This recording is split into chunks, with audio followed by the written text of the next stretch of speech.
এডি কইবেন হলো শরীয়ত মারফত পালায়, এই পালাটা অন্তরি বুঝেন না। তুমি লবণ ছিটায় কি মানুষের মুক্তিটা করতে পারবে? এই লোকটার দিয়ে উদাহরণ দেওয়াটা আপনার ঠিক হইল? তোমার পাল্লা হইলো নবুয়ত, তুমি জায়গা থুয়ে বে জায়গায় ধরো। আপনি আবার জন্ম নিয়া চেষ্টা করে দেখতে পারেন, এই খেপে তো হইবই না।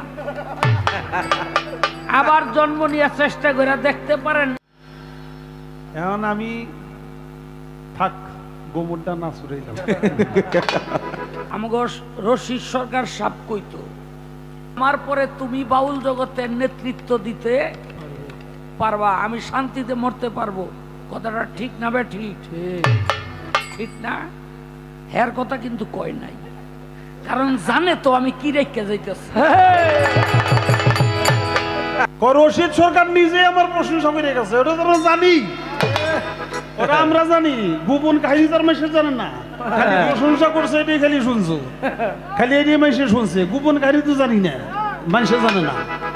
রশিদ সরকারের লাগে ক্যাসেট করার জন্য তুমি রশিদ সরকার আমার উস্তাদ রে, তুমি নিজে পকেট থেকে টাকা পর্যন্ত দিছাও। আপনার লোক যদি একবেলা গান গাই তাইলে আমি অন্তত তাইলে আমি একটু বয়স হিসেবে প্রচার করবো, তোমরা আমি সেটা ডাল ভাত খাইতে পারি। আমার উস্তাদ কমিটি তো যারা গান গাইছে তারা তো টাকা দিছেই, তুমি 10,000 টাকা দেওয়ার পরে আমার উস্তাদ তোমার একটু প্রশংসা করে গেছে, এর জন্য সেটা ডাল ভাত খাই পাইছে আছো। আমাকে রশিদ সরকার সাপ কইতো, হ্যাঁ আমাকে এক বয়ে থেকে বলতো, তোরার আমার মধ্যে পার্থক্য কি জানস? কয় কি পার্থক্য? কয় যে তুই যে বুঝস না এইটাও বুঝস না, আর আমি যে বুঝি না এটা বুঝি। তা আমার বাবার কথা তুমি কও, কারণটা কি? তুমি আমার বাবার কথা কই একবারে নাম করে যাবে, তোমার বাবার কথা কও না, 2-4টা থাকলে। তোমার কথা চালান নাই, চালান তো আমার বাপের। আলো আপার লগে আর আপনি দুইজনে মিল্লা ওই যে মিল্লা চিল্লা গান গাওয়া শাওলামের লগে এটি চলে না। যারা গান শুনে তারা জানে যে আলেয়ার সাথে গান গাওয়া আর জমির বাড়ি দাওয়াত খাওয়া। নবীর প্রসাব পাক, নবীর পায়খানা পাক। এনে আবুল ভাই আমি একটু জানতে চাই, হযরত আলী করিমুল্লাহ জহুর সম্মান এত, তার এই প্রসাবটা নাপাক রইল কি কারণে? প্রসাবটা তো পাক হওয়ার কথা, তার সব কিছু পাক, অথচ প্রসাবটা নাপাক রইয়া গেল। আর আরেকটা কথা একটু মন্ডায় চায় কি, আমরা পানি খাই ভালো নাকি? এই পানিটা এই দেহের ভিতরে যায়, আপনার ওই যে কিডনির মধ্যে গিয়া পাস হয়, প্রসাবের রাস্তা দিয়ে যেটা আহে, এইটা কারো গায়ে লাগলে অজু থাকে না। এটা এই প্রসাবের পানিটা কুত্তার চেয়েও খারাপ। আচ্ছা, এই যে পবিত্র পানিটা খাইলাম, অথচ আমার সংস্পর্শে আইসা এটা নাপাক হয়ে গেল, আমার দেহের মধ্যে কোন জায়গাটা পানি স্পর্শ করলে এই পবিত্র পানি অপবিত্র হয়ে যায় আমি একটু জানতে চাই। এবং সেই স্টেশনটা ছাড়া এই পানি বের করার কোনো রাস্তা আছে না। খাজা বাবার কাছে এক ব্যক্তি মুরিদ হইতে আইলো। আমাদের এই পৃথিবীতে অলিয়া উলিয়ার কাজ কি? বিপদগামী মানুষকে হেদায়েত করা, সুপথে নেওয়া এবং জান্নাতে পৌঁছে দেওয়া। কথা ঠিক কিনা? খাজা বাবার কাছে এক ব্যক্তি মুরিদ হইতে আইলো। খাজা বাবা আরশ মহল্লার দিকে তাকাইয়া কয়, এই তোমার আমি মুরিদ করুম না, যাও গা। বেটা গেল গা। অন্য অন্য ভক্তরা কয়, বাবা এ বেটা এত ভাবে সুন্দরভাবে আইলো, তারে না করিয়া দিলেন, কারণটা কি? কয়, আমি আরশ মহল্লার মধ্যে তাকাইয়া দেখলাম ও হাসরের দিন জাহান্নামে যাইব, এই জন্য মুরিদ করলাম না। এখন আমার প্রশ্ন, যে বেহেশতে যাইব হ্যাঁ রে তো ব্যক্তি মুরিদ করতে হবে। কেউ যে জাহান্নামে যাইব তারে জাহান্নাম থেকে জান্নাতে দেওয়াই তো একজন বেলায়েত দাঁড়ির কাজ। খাজা বাবা এই কাজটা করতে পারলো না, এর কারণটা কি?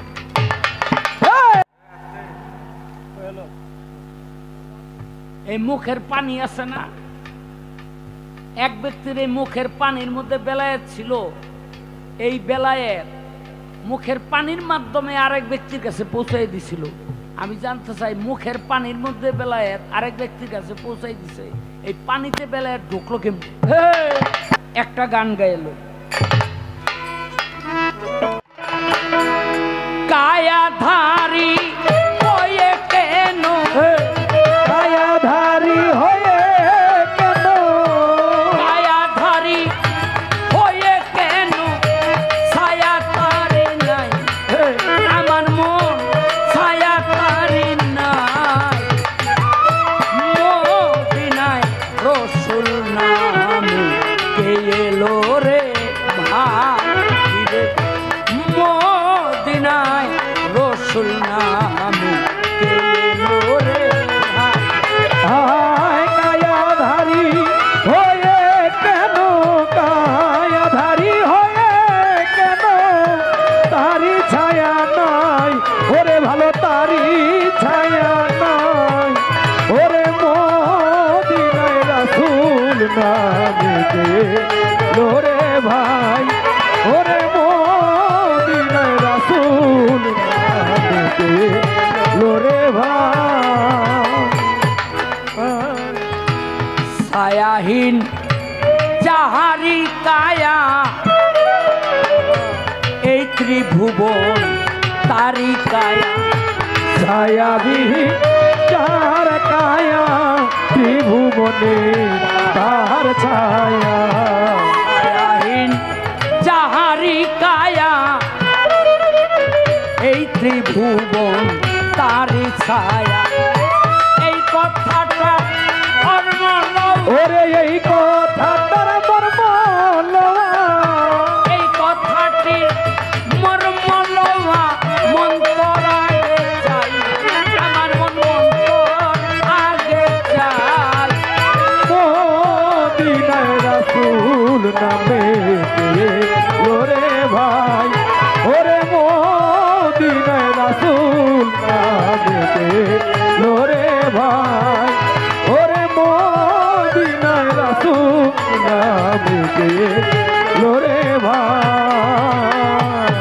কি দিব তুলনা তারে,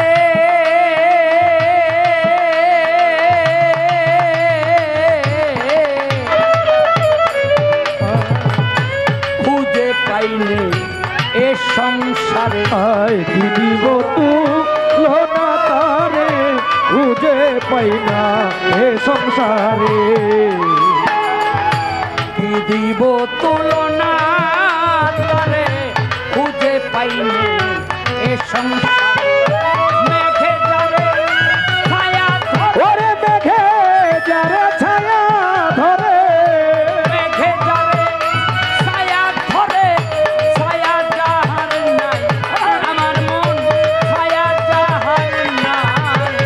মদিনায় রাসূল নামে লোরে ভাই, ওরে মদিনায় রাসূল নামে লোরে ভাই, ওরে মদিনায় রাসূল নামে লোরে ভাই। ছায়াহীন যাহারে দেখি,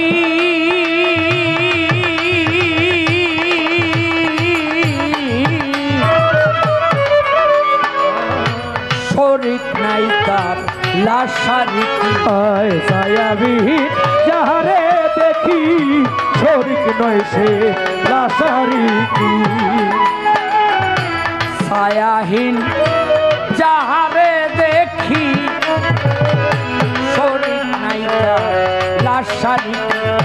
লালন বলে তার হাত, সেই দিন লালন বলে তার হাকিকি, লালন বলে তার হাকিকি, বলিতে ডরায় আমার মন, বলিতে ডরায়। মদিনায় রাসূল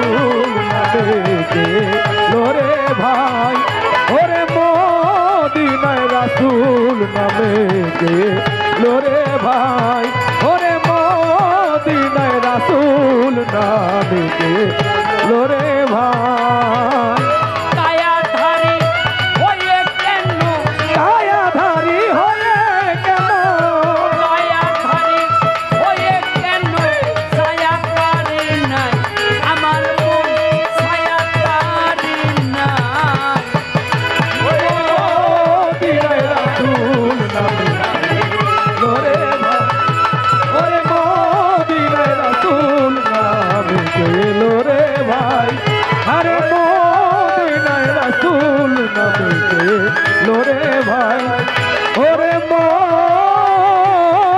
মদিনায় রাসূল নামে লোরে ভাই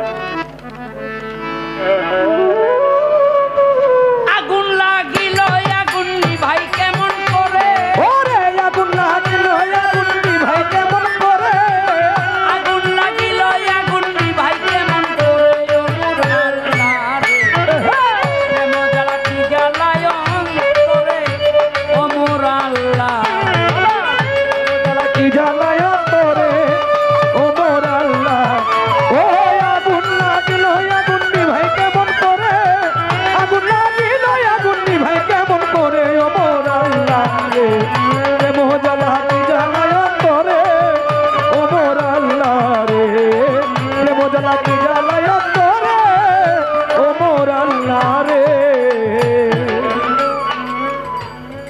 আস্তে একদিন আমার নবী করিম সাল্লাল্লাহু আলাইহি সাল্লাম বললেন ঠিক আছে আমি মেনে নিলাম আমি নবী না। এই কথাটা আল্লাহ রসুল কবে বলছিলেন? আপনারা সবাই জানেন আমার আল্লাহর রসুল হজ করতে আসলো মদিনা থেকে মক্কায়, কিন্তু মক্কার মানুষ নবীকে পথের মধ্যে বাধা দিল। যে এলাকাটার নাম ছিল হুদায়বিয়া। এই হুদায়বিয়ার মধ্যে একটা সন্ধি হইল যে এই বছর আপনি হজ করতে পারবেন না। আরো কিছু শর্ত সহ একটা চুক্তিনামা লেখা হইল। লিখল কে? হযরত আলী করিমুল্লাহ ওয়াজহু। শেষে আমার নবী যে এই আঙ্গুটি দিয়ে, অর্থাৎ ওটার কি বলে, আংটি, আংটি আংটি দিয়ে সিল মারবে, সিলমোহর যেই জায়গাটার মধ্যে মারবে সেখানে লেখা হইল মুহাম্মদের রাসূল, মুহাম্মদ রাসূল অথবা মুহাম্মদ রাসূলুল্লাহ।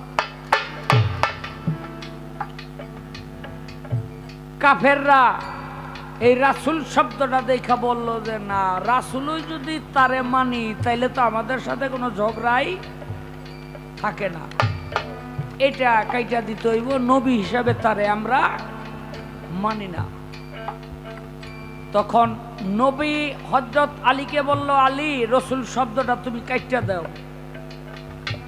আলী বলল আমি পারবো না। আবার বললেন কাটো। আলী বলল আমি পারবো না। আবার বললেন কাটো। আলী বলল আমি পারবো না।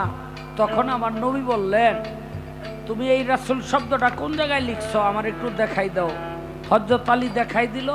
আল্লাহর রাসূল নিজে কাটলেন। তাতে কাফেররা খুশি হয়ে গেল, মক্কার মানুষ খুশি হয়ে গেল। এই যে তার প্রশ্নটা ছিল নবী যে নবী না, এটা নবী স্বীকার করছিল কোন দিন? এই দিন স্বীকার করছিল। এবার হলো নবুয়ত। এই নবুয়তের 4টি হরফ। এর মূল অর্থ কি? এর মূল অর্থ হলো একাত্মবাদের সংবাদ যিনি দেন তিনি নবী, আর যে প্রক্রিয়াটায় সম্পন্ন হয় এটা হলো নবুয়ত।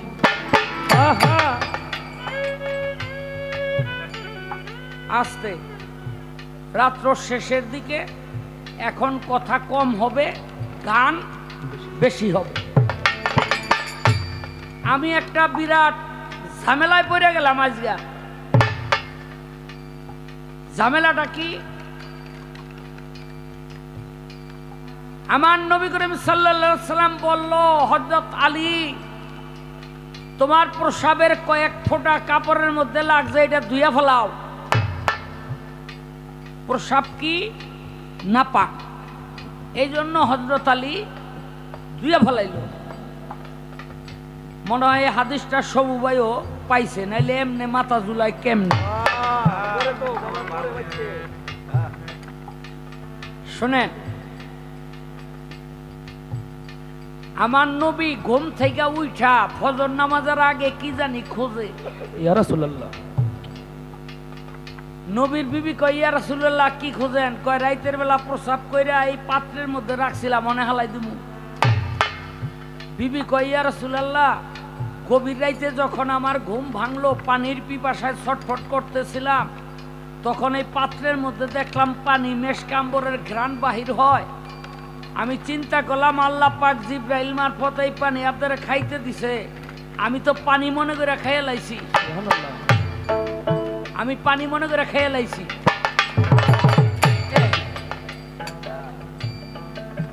হ্যাঁ, আমার নবী কয়, বিবি এটা তো প্রসাব ছিল। কয়, আমার মাফ করেন। আমার নবী কয়, দেখো আমার প্রসাবের পানি খাওয়ার কারণে তোমার দেহটা পবিত্র থেকে অধিকতর পবিত্র হয়ে গেছে।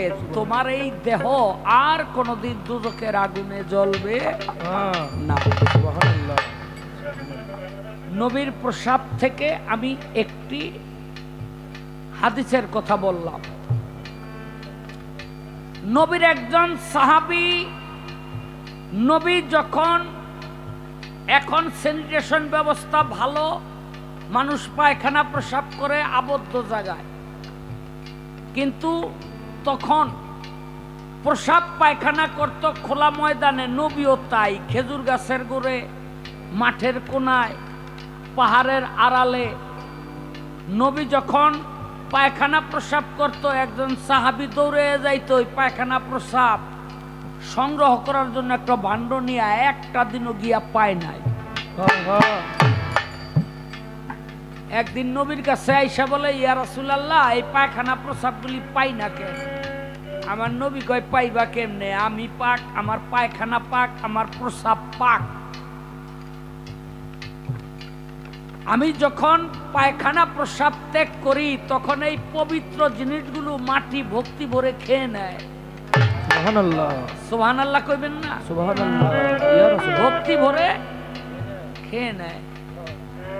তাহলে নবীর প্রসাব পাক, নবীর পায়খানা পাক। এনে আবুল ভাই, আমি একটু জানতে চাই, হযরত আলী করিমুল্লাহ ওয়াজহুর সম্মান এত, তার এই প্রসাবটা নাপাক রইল কি কারণে? প্রসাবটা তো পাক হওয়ার কথা, তার সব কিছু পাক, অথচ প্রসাবটা নাপাক রইয়া গেল। আর একটা কথা একটু মন্ডায় চাই, কি আমরা পানি খাই ভালো নাকি? এই পানিটা এই দেহের ভিতরে যায়, আপনার ওই যে কিডনির মধ্যে গিয়া পাস হয়, প্রসাবের রাস্তা দিয়ে যেটা আহে, এইটা কারো গায়ে লাগলে অজু থাকে না। এটা এই প্রসাবের পানিটা কুত্তার চেয়েও খারাপ। আচ্ছা, এই যে পবিত্র পানিটা খাইলাম, অথচ আমার সংস্পর্শে আইসা এটা নাপাক হয়ে গেল, আমার দেহের মধ্যে কোন জায়গাটা পানি স্পর্শ করলে এই পবিত্র পানি অপবিত্র হয়ে যায়? আমি একটু জানতে চাই। এবং সেই স্টেশনটা ছাড়া এই পানি বের করার কোনো রাস্তা আছে না।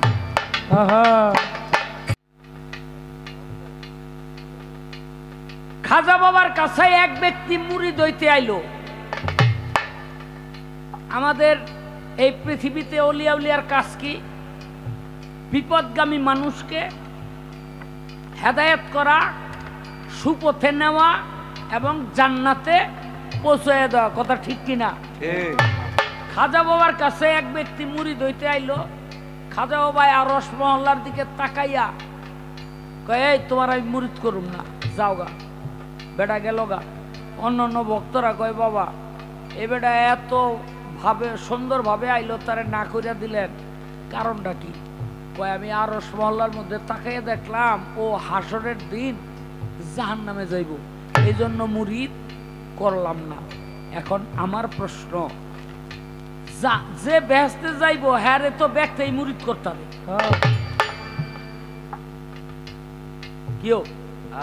যে জাহান্নামে যাইব তারে জাহান্নাম থেকে জান্নাতে দেওয়াই তো একজন বেলায়েতধারীর কাজ। খাজা বাবা এই কাজটা করতে পারলো না, এর কারণটা কি?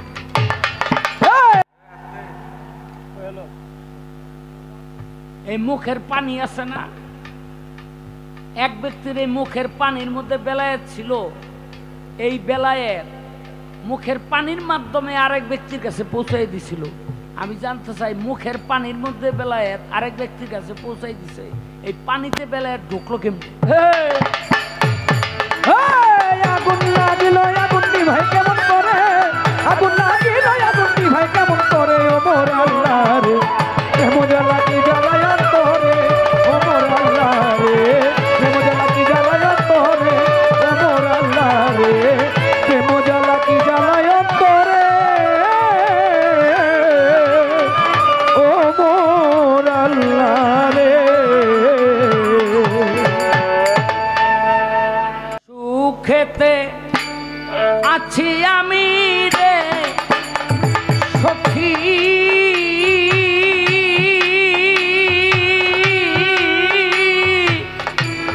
জানে বন্ধু বুঝে না রে, বুঝে না।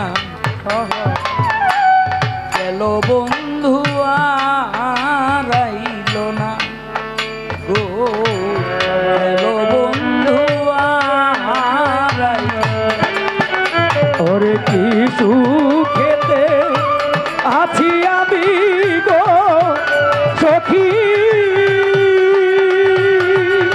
ওরে সখী জানে বন্ধু দেখে না রে, দেখে না। গেল বন্ধু আর আইলো না দয়াল, গেল লালু ফকির আর আইলো না।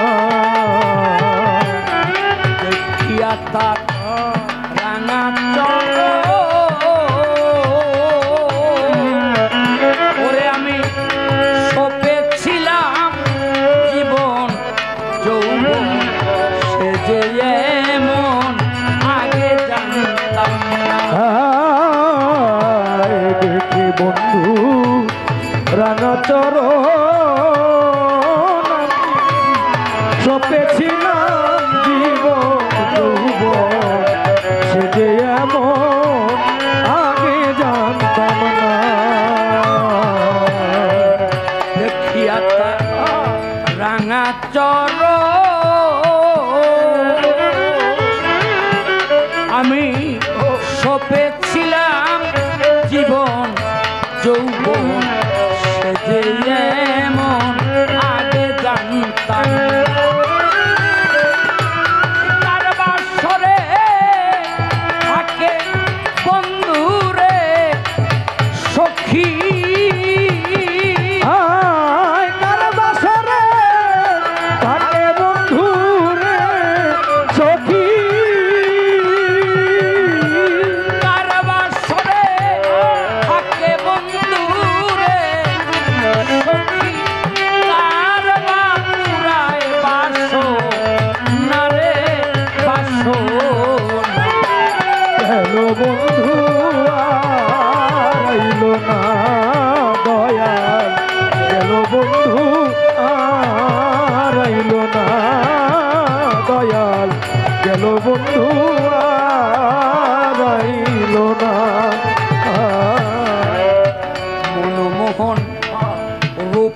জ্যোতি সখীরে যে দেখে তার হয় ডাকাতি করে রইতে আর পায়। ভুবন রূপের জ্যোতি লালু ফকি যে দেখলো তার হয় ডাকাতি ঘরে রইতে আর পারে না। মনমোহন জ্যোতি সখীরে যে দেখে তার হয় ডাকাতি ঘরে রইতে আর পারে। উরু উরু করে মনটারে উরু উরু করে মনটারে সখী উরু উরু করে মনটারে সখী বাঁধিয়া রাখা যায় না।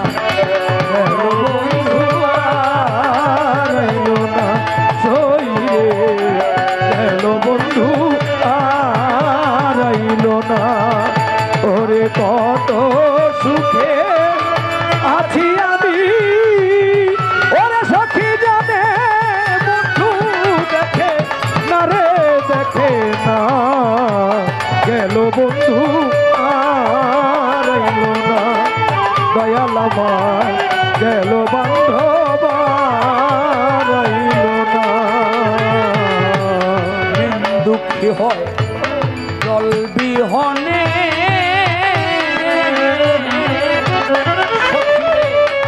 পিতা দুঃখী পুত্র নারী দুঃখী স্বামী যার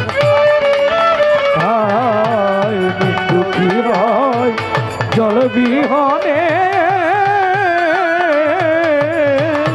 দয়াল পিতা দুঃখী পুত্র বিনে নারী দুঃখী স্বামী যার থাকে না।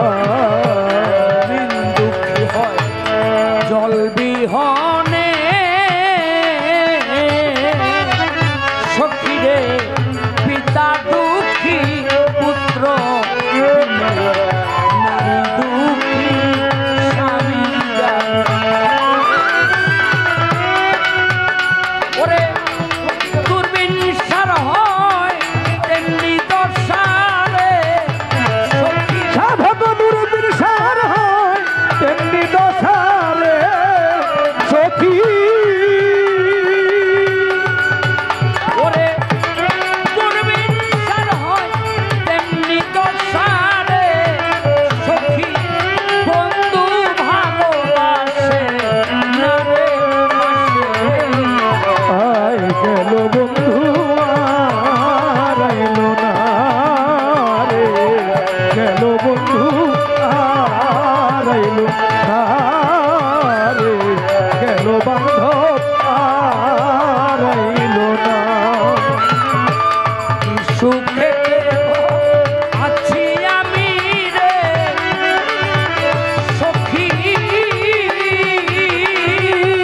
সখী জানে বন্ধু বুঝে না রে বুঝে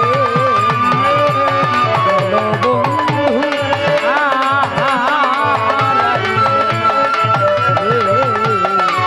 গেল বন্ধু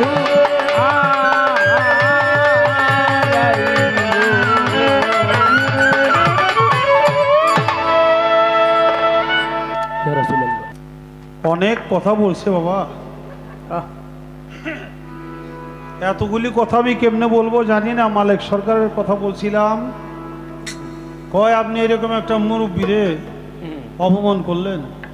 আমি তার অপমান যদি হয়ে থাকে আমার কোথায়, আমি তার পাও ধরে মাপ চাবো।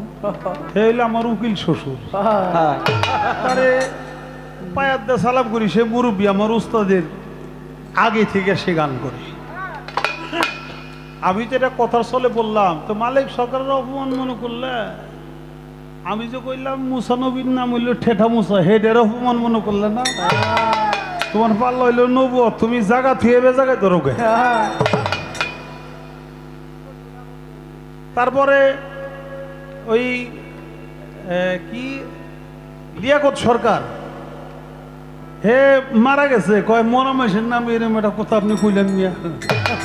আরে আমি তো তার বাস্তব জীবনের ঘটনা বলছি। লিয়াকত সরকার হইলো আমার বাইরা, আমি তারা ছোট করার জন্য কথাটা, এটা হলো একটা ঘটনা যেটা বাস্তব, আমি সেই কাহিনীটাই বলছি। কাউকে ছোট করে তো আমি কথা বলি নাই। তুমি লবণ ছুটায় কি মানুষের মুক্তিটা করতে পারবে? রশিদ সরকার নিজে আমার প্রশংসা করে গেছে, ওটা তো আমরা জানি, ওটা আমরা জানি। গোপন কাহিনী তার মানুষের জানেন না, খালি প্রশংসা করছে এটাই খালি শুনছো, খালি এটাই মানুষের শুনছে, গোপন কাহিনী তো জানি না, মানুষে জানে না। রশিদ সরকারের লয়ে ক্যাসেট করার জন্য তুমি রশিদ সরকারের আমার উস্তাদ রে তুমি নিজে পকেট থেকে টাকা পর্যন্ত দিছাও। আপনার লোক যদি একবেলা গান গাই তাইলে আমি অন্তত তাইলে আমি একটু বয়স হিসেবে প্রচার করতে পারবো, আমি সেটা ডাল ভাত খাইতে পারবো। আমার উস্তাদ কমিটি তো যারা গান গাইছে তারা তো টাকা দিছেই, তুমি 10,000 টাকা দেওয়ার পরে আমার উস্তাদ তোমার একটু প্রশংসা করে গেছে, এর জন্য সেটা ডাল ভাত খাই পাইছে আছো।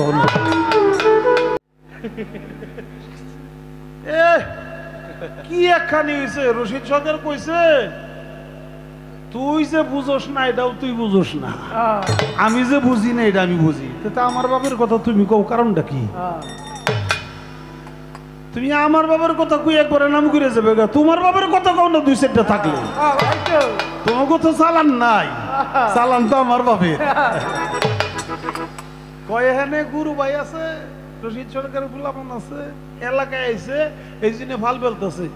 3 মাইল দূরে গেলে আর ভাল থাকবো না, তারপরে দাওয়াত কান্দির উপরে গেলে কেউ ভাই নাই করে না। আচ্ছা ভাই, আমি আর এত আজের কথা কই না, লোক না আজকে একটু পেছে বইরে গেছি, আজের কথাগুলি বলতেছি। কয় আলের লগে গান গান মিলামিশে এই প্রশ্ন করবেন, আমি এই জবাব দিব। আরে বাবা, যারা গান শুনে তারা জানে যে আলেয়ার সাথে গান গাওয়া আর জমির বাড়ি দাওয়াত খাওয়া।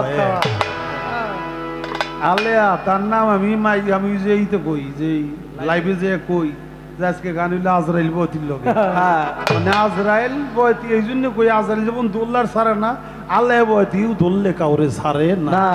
স্টেজ উঠলে স্বামীও চিনে না, বাবু চিনে না, ভাইও চিনে না। এই একজন শিল্পী, তার নাম আলেয়া। এখন আমি থাক গোমরটা না ছুড়াইলাম, 1 বছর গান গানে আলেন না, 1 বছর গান। যাক বাবা, আমার বাড়িতে একটু উরস করি ছোটখাটো, কই নেই তো উরসের কথাটা তো মনে নাই না, বলা হয়েছিল না? ফেব্রুয়ারির 17, 18, 19 আমার হাসিব বাবার হুকুম আমি একটু গোলামি করার চেষ্টা করি। আপনারা যাবেন, আমার শাহ আলম ভাইও প্রত্যেক বছর গান করে। এবছর বললে যে আমি এবছর একটা প্যাসে বইরে গেছি, যাইতে পারবো না। অন্য অন্য শিল্পীরা থাকবে, আপনারা এসে আমাকে চরণ ধুলি দিবেন। আমার সোবান ভাই একটু মেহরবানি করে চরণ ধুলি দিয়েছেন। হ্যাঁ সোবান ভাই, হ্যাঁ যায় না যে আনোয়ার ভাই, আনোয়ার বাড়ি করে গেলাম, আনোয়ার মেম্বার আর সোবান মেম্বার, আমি 2 মেম্বারে চাই, এবং আপনারা সবাই যাবেন। ধন্যবাদ। আমি আর কথায় না যাই, বলছে পালা, পালাটাই এখনো বুঝলেন না? আসলে তো কত তো হাসা, পাল্লাটা বুঝলাম না, এর তো হাসাই। 40 জন ছাত্রছাত্রী আমার বুয়াটা বেরিয়েছে, এই পাল্লা বুঝলাম না। কি কয় পাল্লাটা বুঝলাম না? আমি একটা স্টেজে 4টা গান গেছি, এই 4টা গানই আমার বেলায়তে গেছে। একটা স্টেজে 4টা গান করছি, 4টা বেলায়তে গান গেছি, কথাবার্তা বেলায়তে কইছি। হে কয় আমি বলে পাল্লাটাই বুঝি না, বুঝলাম না। একটা বিপদ হইলো কি বাবা, মানুষের এখন হইলো ওই যে খায় হইলো ওই যে কি খাবার জানি, এই যে হাইব্রিড না, হাইব্রিড, হাইব্রিড খায়, হ্যাঁ না হাইব্রিড খাবার, মানে সব কিছু পোলট্রি খাবার, হাইব্রিড খাবার এই খায়, খাইতে খাইতে ওই যে ডায়াবেটিস, এই যে আমার শাহ আলম ভাই ডায়াবেটিসটা বাইরে গেছে তো কি কইতাছে বুঝতাছে ডায়াবেটিসটা বাইরে যাওয়াতে কি কইতাছে নিজেও বুঝতাছে না এটা বুঝতেছে না। আমি তো সমস্যায় পড়ছি এর নিয়ে। আমি আর এর বিষয়ে আর কোনো কিছু না বলি। হাবিল কাবিল যে হত্যা করলো, এটা করলো কি? রাজার ঘরে জন্ম নেয় একজনে, আবার গরিবের ঘরে জন্ম নেয় একজনে, এরা করছে কি? এটাও তার কর্মফল। রাজার ঘরে জন্ম নিছে এবং গরিবের ঘরে জন্ম নিছে, এটাও তার কর্মফল। অর্থাৎ আগে আরে বাবা এই দুনিয়া আছে না, সব কিছু নিজের নামে কোনো জায়গা জমি না রেখা সব কিছু গুরুর নামে বিলিয়ে দেয়, সব কিছু মসজিদ মাদ্রাসা করে দেয়, সব কিছু স্কুল কলেজ করে দেয়, বিয়া পর্যন্ত করে না। দুনিয়ার ধন সম্পদ থাকতে আছে না এমন লোক? আছে আছে। এই লোকটা যে দুনিয়াতে কিছুই করলো না, সব কিছু পৃথিবীকে দিয়ে গেল, সে আগামীতে যদি মানব কুলে আল্লাহ তারে পাঠায় আসবে কোন করে? ভাইবে দেখেন যে নাকি দুনিয়ায় মানুষের সেবা করে গেল, শুধু নিজের জন্য কিছু করলো না, তার জন্মটা তো সোনার চামচ মুখে নিয়ে জন্ম নেওয়ার কথা নাকি? যাই হোক বাবা, এখন নবীর প্রস্রাব এটা হলো পবিত্র। নবীর প্রস্রাব পান করে নবীর বিবি সে জান্নাতি হয়ে গেছে। আর হযরত আলীর প্রস্রাব জামায় লাগলো, মানে কাপড়ে লুঙ্গিতে লাগলো, তাতে এটা অপবিত্র হয়ে গেল। এর ব্যাপারটা কি? লুঙ্গিতে যেটা বইরে যায় ওটা কি খাওয়া যায়, পান করা যায়? কেন বুঝো না এটা? এটার হযরত আলীর মাধ্যম থেকে সেই থেকে এই যে মানুষের এই কাজটা শুরু হয়ে গেল। আল্লাহর ওলিদের প্রস্রাবগুলো সব পবিত্র। নবীর প্রস্রাব যেমন পবিত্র, আমি এর মধ্যে কোনো সন্দেহ করতেছি না। বড় পীর আব্দুল কাদের জিলানীর পেশাবের সুঘ্রাণের চোটে 450 ইহুদি ডাক্তাররা পরীক্ষা করে দেখছে যে মানুষের পেশাব কখনো এরকম হইতে পারে না। সে নিশ্চয় দুনিয়ার কোনো মানুষ না, সে মহামানুষ। বড় বীরের পেশাবটা পরীক্ষা করতে ইহুদি ডাক্তারের কাছে নিছিল ভক্তরা। পেশাবের ঘ্রাণ পাইয়া পেশাব পরীক্ষা করে দেখে 450 ইহুদি পর্যন্ত মুসলমান হয়ে গেছিল। আর শুধু ওইটা না, বড় বীর এক ভক্তের বাড়ি গেছে, সেই ভক্ত বাড়িতে একটা মাত্র নারিকেল গাছ হইছে, কিন্তু এর মধ্যে কোনো ফল ধরে বাজা গাছ আছে না, কিছু গাছ হয় ঠিকই, ফলজ কিন্তু ওটা ফল ধরে না। কয় দয়াল, আপনারা যদি এই গাছে দুই একটা ডাব ধরতো, তাও তো একটু ঠান্ডা পানি খাওয়াইতে পারতাম। এটাও ভাগ্য নেই, গাছটা বড় হয়েছে ঠিকই, ধরার সময় হয়েছে কিন্তু ফল ধরে না। বড় বীর আব্দুল কাদের জিলানী ওই গাছের গোড়ে যে পেশাব করছিল, পেশাব করে এসে বলছে একটা ডাব হইব, একটা ফল, একটা ডাব ধরবো, এই ডাবটা কাইটে 12 জনের ভাগ করে খাওয়াই দিস। খাওয়াইলে 12 জনের ঘরে আল্লাহ তাআলা 12 জন ওলি আল্লাহর জন্ম দিবে। জোরে জোরে বলি সুবহানাল্লাহ।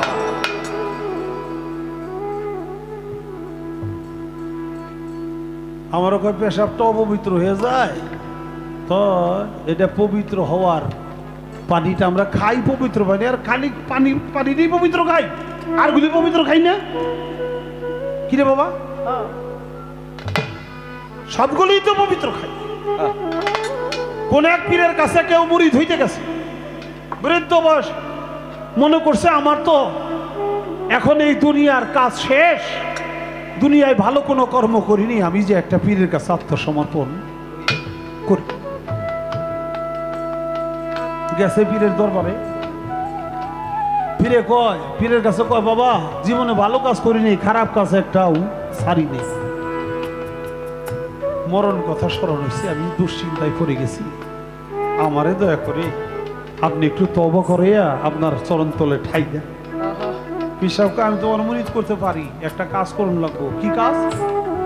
দুনিয়ায় সবচেয়ে নিকৃষ্ট জিনিসটা কি, এইটা যদি আমার কাছে এনে দিতে পারো আমি তখন তোমার মুরিদ করতে পারি। উনি বাইরেছে নিকৃষ্ট কি আছে খুঁজতে বাইরেছে, খুঁজতে খুঁজতে পাইছে একটা কুকুর, কয় এটা নিকৃষ্ট। কারণ হলো কুকুর, এটা যে ঘরে থাকে ওই জায়গায় রহমতের ফেরেশতা আসে না। কুকুর ধইরে তাই না নিয়ে আসতে চায়, আল্লাহর কুদরতে কুকুরের জবান খুলে গেছে। কুকুর বলে ভাই আমারে কোথায় নাও? কুকুরের কথা কয়, এটা কি কয়? তুই তো নিকৃষ্ট, তাই আমার পীরের কাছে নেই। কয় তুমি কি জানো আমার ভিতরে ওলি আল্লাহর 10টা খাসিয়ত আছে। আমার মনিবের আমি কত রকমের যত্ন করি, কত রকমের আদর করি। মনিব খায় মাংস, আমার দেয় হাড্ডি, মনির খায় সবকিছু, আমার দেয় জুটা কাটা। কোনদিন সে আমাকে মার দেয়, কোনদিন ফ্যান দেয় ও না। তারপরেও মনিবের কাজ আমি চালিয়ে যাই। আমার 10টা গুণ এটা ওলি আল্লাহর ভিতরে আছে, ছাইরে দিছে। কথা তো সত্যি রে। কি করব পাইছে নিকৃষ্ট বস্তু, আর কোনো কিছু পায় না। হঠাৎ করে চাই দেখে রাস্তার পরে কে যদি পায়খানা করছে, এই দেই পাইছে। ওরে তার কেউই ভালোবাসে না, গন্ধের নাক ধরে রাখে। ওই লতা পাতা দিয়ে পেঁচাইয়ে ময়লা এটা ধরে উঠাইছে, লইয়া যায়। এখন ওই ময়লার জমানো খুলে গেছে, কয় ভাই আমারে কই নিয়ে যায়? পলিথিনের ব্যাগে যেমন এরকম ধরে লইয়া যায়, তুই আমার কই নিয়ে যাস? কিরে কথা কই কেন? মানুষ নাই কিছু না, সে দেখে ওই ময়লার ব্যাগের থেকে কথা আসে। আমারে কই নিয়ে যাস? কয় গুরু দরবারে। কয় কেন? কয় তুই সবচেয়ে নিকৃষ্ট। কয় কেমনে নিকৃষ্ট? কত দিয়ে ঘৃণা করে, না করে, দুর্গন্ধ। সেই মহিলা থেকে বলে ভাই রে, আমি তো একটু আগেও 500 টাকা দামের ঘি ছিলাম, আমি 100 টাকা দামের পোলার চাল ছিলাম, আমি 200 টাকার মরক ছিলাম, মশলা দিয়েছিলাম। তোর মতো একজন মানুষ এগুলা করে পোলাও পাকাইয়া খাইয়া তারপরে সে আমারে পায়খানা করছে। তো খারাপটা কি আমি নাকি যে আমারে খারাপ বানাইছে? ছাইরা দিছে। কথা তো সত্যই রে। দামি দামি জিনিস, এটা খাওয়ার পরে এটাই তো ময়লা হয়। ছাইরা দিয়া গুরুর দরবারে কাঁদতে কাঁদতে গেছে, খালি হাত যে বলে দয়াল আমাকে আপনি দয়া করে আপনার শরৎতলে একটু স্থান হারে। আমার এই বিদায় লগ্নে, এই শেষ সময়ে পরপারের সাথী আমার কেউ হবে না। দুনিয়ার সাথী সময় হয়, পাপের ভাগিদার কেউ হয় না, পরকালের সাথী কেউ হয়। আপনি দয়া করে আমাকে একটু মরিত করেন। তো বাবা তোমার না কইলাম দুনিয়ার সবচেয়ে নিকৃষ্ট জিনিস আমার কাছে নিয়ে আসবা। চোখের পানি ছেড়ে দিয়ে বলে দয়া, আমি পৃথিবীতে আমার সে নিকৃষ্ট আমি আর কাউরে পাই না, আমি সবচেয়ে নিকৃষ্ট। আমি আপনার কাছে আসছি, আপনি দয়া করে এই নিকৃষ্টকে, এই কুলাঙ্গারকে, এই পাপীকে আপনার চরণের স্পর্শে, চরণের ছায়া তোলে।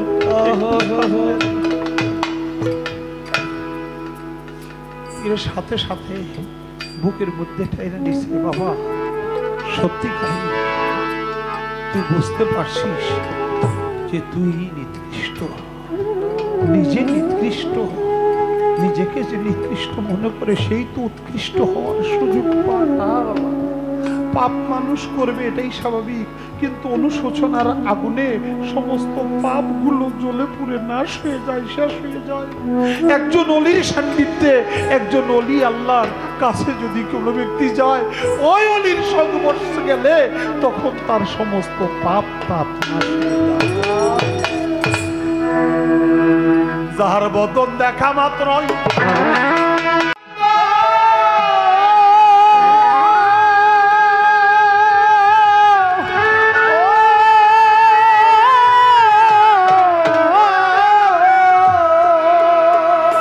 তাকে স্বয়ং গোবিন্দ দিয়ে তার প্রতিজঙ্গে করিও গোবিন্দ সঙ্গ প্রতিজঙ্গে করিও গোবিন্দ সঙ্গে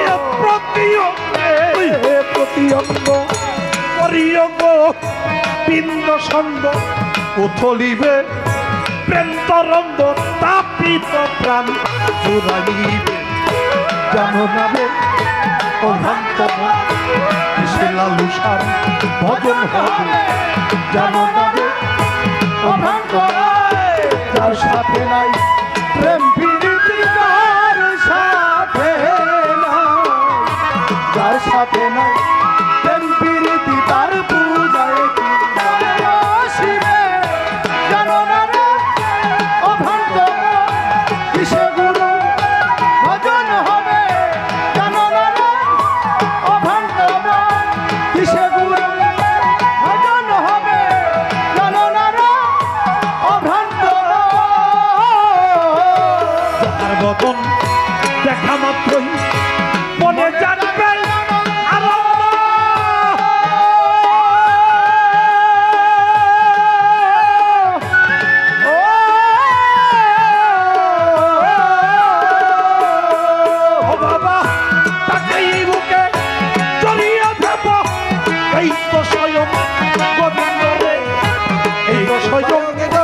গোবিন্দ রে এই তো স্বয়ং গোবিন্দ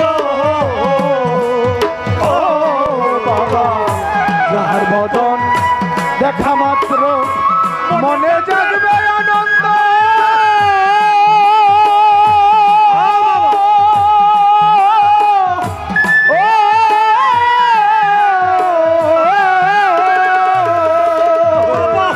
তাকেই মুখে জড়িয়ে দেব এই তো স্বয়ং গোবিন্দ রে এই তো স্বয়ং গোবিন্দ রে এই তো স্বয়ং গোবিন্দ দিয়ে তার প্রতিজঙ্গে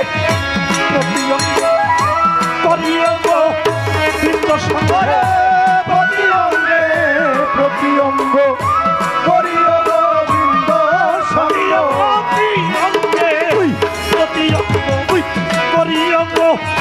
বিন্দ সঙ্গ উথলিবে প্রেম তরঙ্গ উথলিবে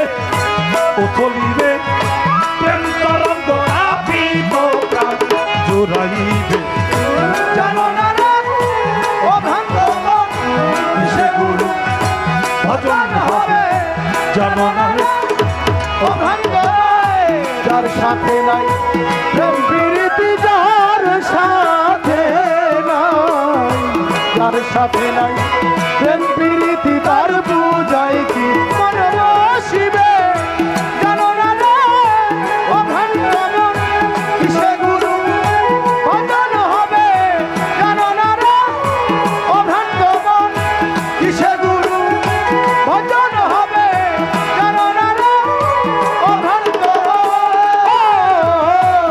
সোহাগায় কাছে টেনে প্রিয়া কিংবা প্রিয়া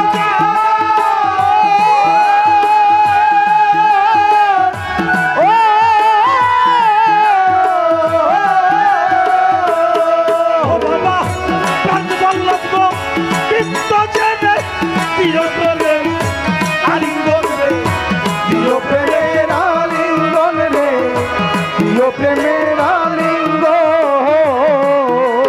ও বাবা প্রেম সোহাগায় কাছে টেনে প্রিয়া কিংবা প্রিয়া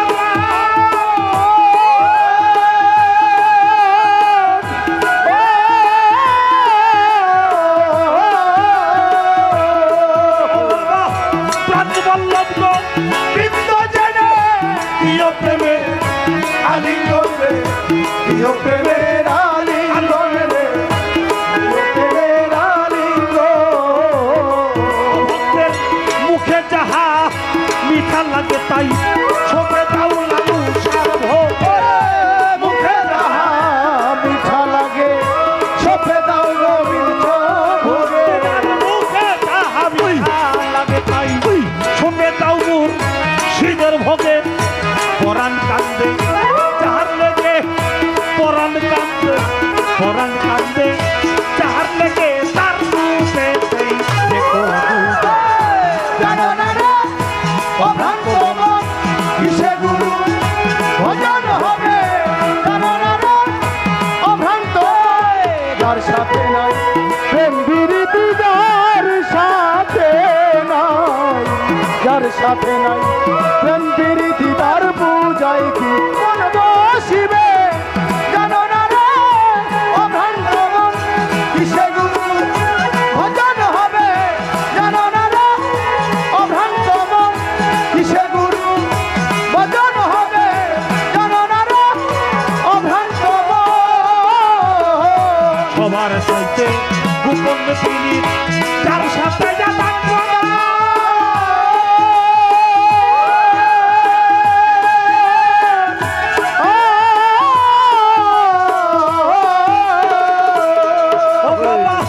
তার প্রতিমার পূজা দিতে লাগবে না রে বিধান লাগবে লাগবে না না রে রে ভেদ বিধান মন লাগবে না রে ভেদ বিধান ও বাবা সবার সাইতে গোপন পীড়িত যার সাথে যাতায়াত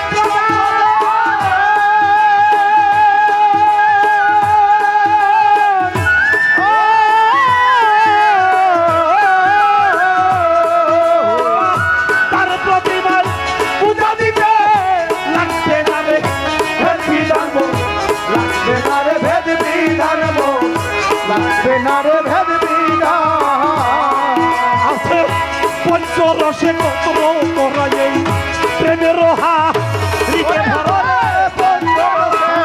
পত্র করা প্রেমের হারিতে পঞ্চরসে কত করা এই প্রেমের রিকে ভরা বল্লভে কয় পেল যারা বল্লভে কয় পেল যারা প্রেমের মরা মরছে ভবে জানো না রে অভ্রান্ত মন কিসে গুরু ভজন হবে জানো না রে অভ্রান্ত যার সাথে নাই প্রেম প্রীতি যার সাথে নাই যার সাথে নাই প্রেম প্রীতি তার পূজায় কি মন বসিবে জানো না রে অভ্রান্ত মন কিসে গুরু ভজন হবে জানো না রে অভ্রান্ত মন কিসে গুরু ভজন হবে জানো না রে অভ্রান্ত মন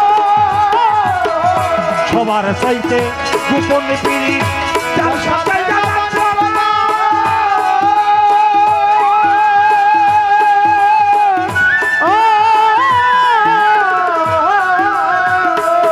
বাবা, তার প্রতিমা পূজা দিতে লাগে না রে বিধান লাগবে না রে ভেদ বিধান মন লাগবে না রে ভেদ বিধান ও বাবা সবার চাইতে গোপন পিড়ি যার সাথে মদন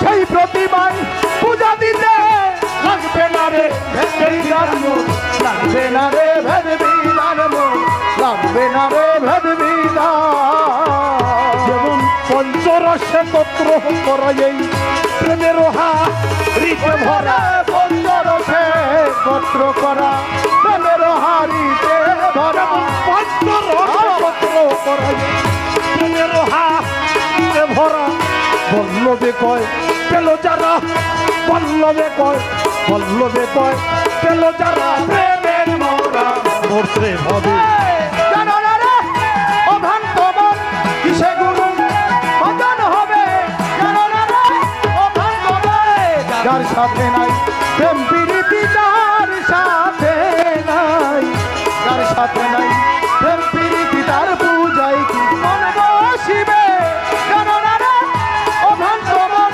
কিসে গুরু ভজন হবে জানো না রে অভ্রান্ত মন কিসে গুরু ভজন হবে জানো না রে অভ্রান্ত আমার পুরা মনের ব্যথা ওরই ব্যথা কার কাছে জানাবো কার কাছে জানাবো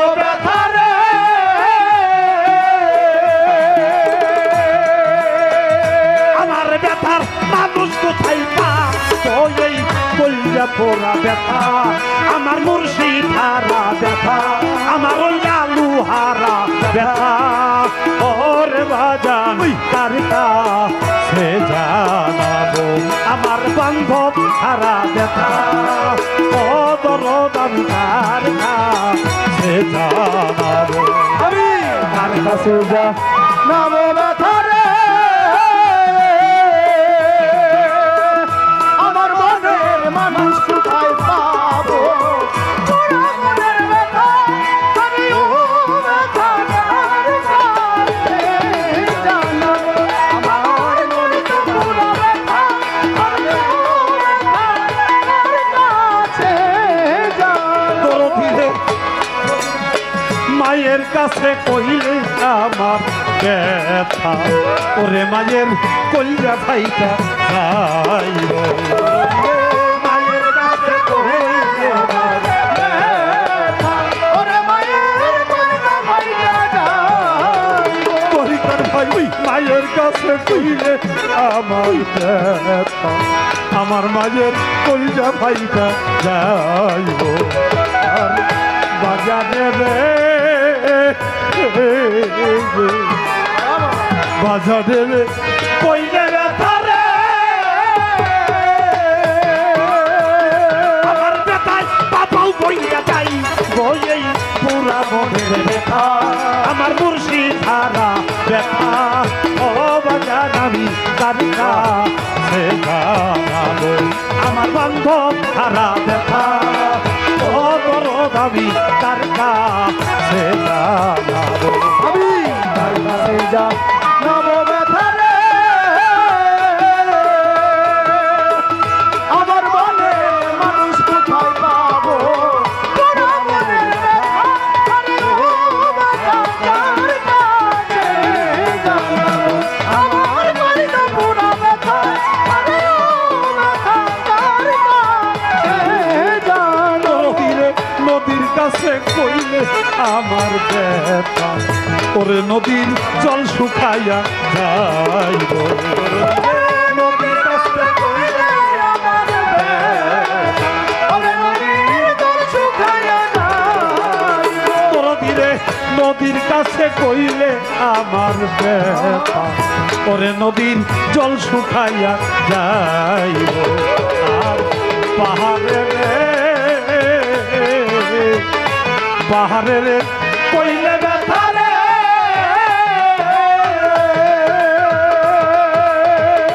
আমার ব্যথায় পাহাড় কইলা যাই কই পুরা মনের ব্যথা আমার লালু সাহারা ব্যথা ও বাজার আমি কার কাছে জানাবো আমার মুর্শিদ হারা ব্যথা ও বড় আমি কার কাছে জানাবো আমি কার কাছে জানাবো ব্যথা রে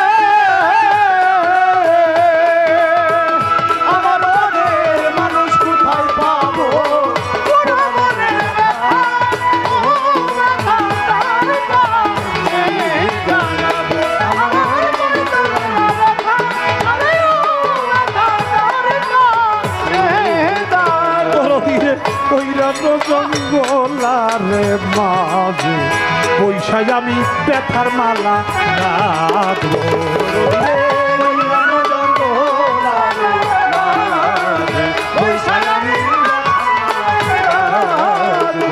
ধীরে কইরাম জঙ্গলারে মাঝে বৈশাখ আমি ব্যথার মালা গাঁথবো আমার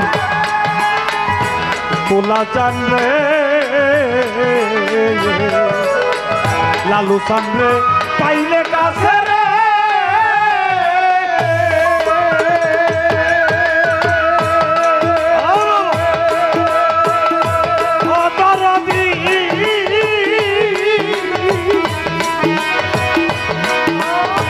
ব্যথার বালা তার গলাই করা বান্ধব হারা ব্যথা আমার মুর্শিদ হারা ব্যথা ও বাজান আমি কার কাছে জানাবো আমার মুর্শিদ হারা ব্যথা আমার লালু সাহারা ব্যথা ওরে বাজান কার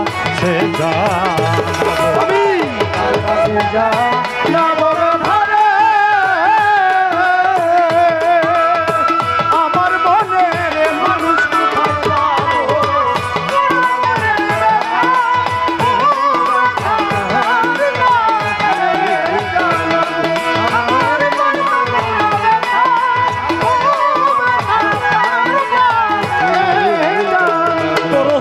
কইব না কইব না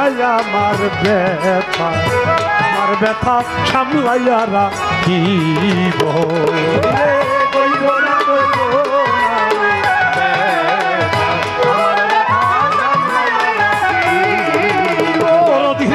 কইব না কইব না আমার ব্যথা সামলাইয়া রাখিব আমার তোলা চান্দ্রে দিয়া ব্যথারে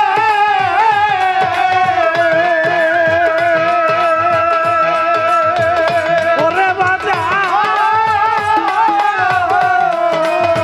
বাজার যে তোর রসিক বিদায় কইলে পোড়া ব্যথা আমার পুরা মনের ব্যথা ও জানাবি তার কাছে জানাবো আমার বন্ধ খারা ব্যথা নদী তার কাছে যাবো আমি তার কাছে যাবো ব্যথারে আমার মনের মানুষ কোথায় পাবো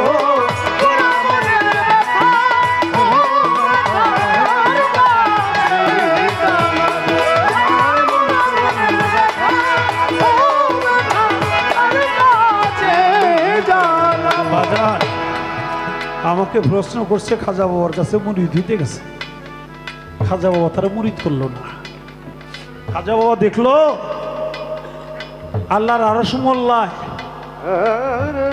দিকে তাকাইয়া ধ্যান করে যে তার নামটা তার জায়গাটা জাহান্নামের ভিতরে হবে এটা আল্লাহর আরশ মোল্লায় লেখা হইয়া গেছে মুরিদ করতে পারবো না খাজা বাবা মুরিদ করলো না যে জান্নাতি লোক তারা তো মুরিদ করে তো জান্নাত যাইব যে নাকি জাহান্নামী তারাই তো জাহান্নাম থেকে উদ্ধার করার জন্য মুরিদ করার প্রয়োজন খাজা বাবা সেটা না করার কারণ কি খাজা বাবা সেটা না করার কারণ মাত্র একটা কারণ মাতা গুরু পিতা গুরু গুরু জ্যেষ্ঠ ভাই তার চেয়ে অধিক গুরু ভজনের কামা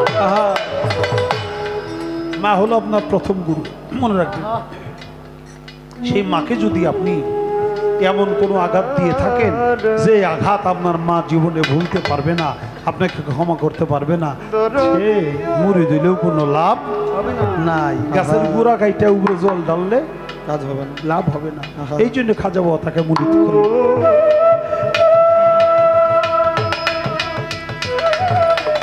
একজনের মুখের পানিতে বেলায় ছিল সেই বেলায় অন্যজনের কাছে পৌঁছায় দিল কে বড় পীর আব্দুল কাদের জিলানী পীর সানাউন বড় পীরের আমলে সানাউন নামে একজন পীর ছিল তার ভিতরে একটা অহংকার ছিল কারণ যখন নাকি হযরত বড় পীর আব্দুল কাদের জিলানী বলছে যে এই পৃথিবীর সমস্ত ওলি আল্লাহগণ তোমরা মাথা নত করো আমি সকলের কাঁধে আমি আমার পাও রাখলাম তোমরা মস্তক অবনত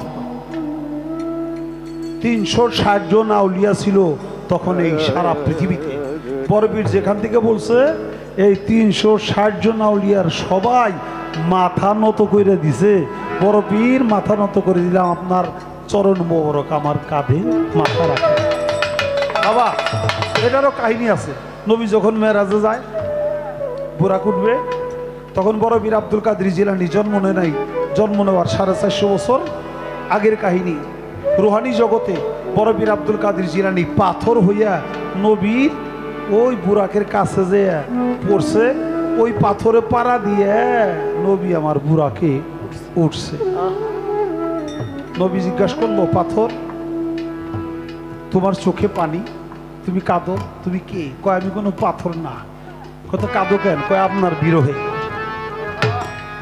আপনি আমাকে ছেড়ে যাচ্ছেন আপনার কদম মোবারক পাইছি এটা আনন্দাশ্রু আমি নগণ্য একটা রুহু মাত্র আমার নবী বলল তুমি নগণ্য হয়েছো ধন্য আমার এই কদম মোবারকের জন্য আমি তোমাকে বর দিলাম পৃথিবীতে যেয়ে তুমি হবে বড় পীর, আমার পাও হলো তোমার কাঁধে আর তোমার পাও থাকবো সমস্ত ওলি আল্লাহদের কাঁধে। নবী বর দিয়ে দিল। তার নাম হলো মালেকুর রাকাব। রসুল বড় পীরের একটা নাম দিয়েছিল জন্ম নেওয়ার 450 বছর আগে। তার নাম হলো মালেকুর রাকাব, স্কন্দ দেশের অধিকারী।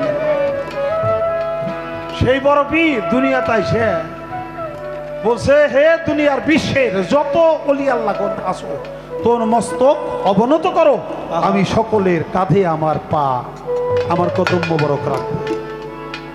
সবাই হয়েছে বাবা, আমরা কইতে দেন, আমার গাইতে দেন, কইতে দেন, হয়েছে বাবা, বাবা বাবা বাবা না বাবা না বাবা না বাবা না, বসেন বাবা, বাবা বসেন, বসেন বাবা, বসেন বাবা, বসেন বসেন বসেন বাবা, বসেন বসেন বসেন। সব পীরে মাথা নত করছে, সব ওলি আল্লাহরা মাথা নত করছে। পীর সানাউন হে কয় বড় পীরের জায়গায় বড় পীর বড়, আমার জায়গায় আমি বড়, আমি মাথা নত করবো না, করবো না। সে যখন মাথা নত করে নাই, বড় পীর তার বেলায় তার সাথে সাথে সিজ করে নিয়েছে। এখন সে বেলায় ধারা হয়ে গেছে। বেলায় ধারা হইয়া যাইতেছিল ভক্তদের লইয়া হজে যাওয়ার পথে একজন খ্রিস্টান মহিলারে দেখে সে পাগল হয়ে যায়, তার বিয়ে করতে চায়। কয় বিয়ে বসতে পারি খ্রিস্টান হইলে, কয় খ্রিস্টান হমু, কয় আমার এই খিঞ্জিরগুলো কান্দু করে নিয়ে যাইবা, আবার কান্দু করে বাড়িতে নিয়ে আসবা।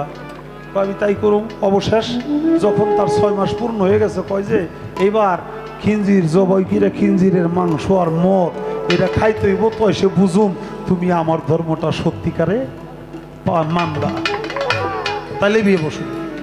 এটা যখন করতে যায়, ভক্তরা দেখে হজ বাদ দিয়া একটা খ্রিস্টান মেয়ের প্রেমে পড়ে এখন সে খিঞ্জিরের মাংস খাইব। হায় হায় রে, আমার পীরও তো জাহান্নামে যাইব, আমরাও তো যাব, এই জাহান্নাম থেকে মুক্তির উপায় কি?